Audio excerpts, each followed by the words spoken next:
ओकरा से प्यार के इजहार ना कइले रहनी। हम ओकरा से प्यार के इजहार ना कइले रहनी, ये हमार गलती रहे।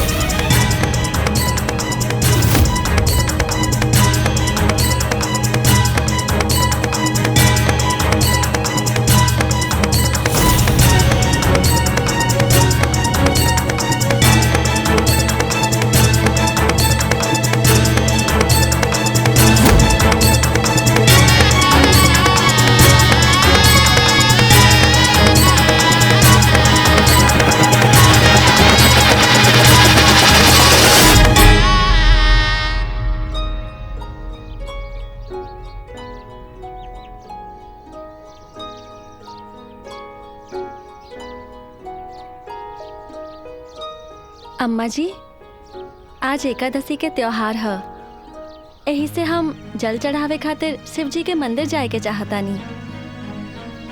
गोईठा में घियो सुखावल हमरा के निमन नहीं खे लागत।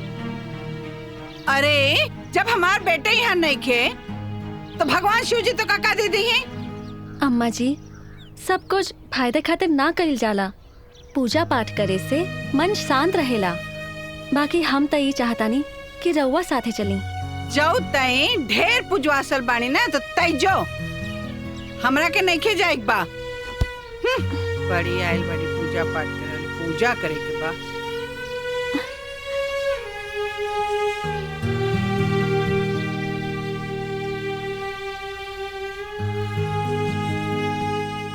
अम्मा जी तो मंदिर जाए से मना कर देनी। अगर वो रहते तो उनकरा साथे हम मंदिर चल जाती। कब्बू जरूरत पड़े तो सीधा हमरे के बोलई हा। हाँ, देवर जी के बुला सकीले।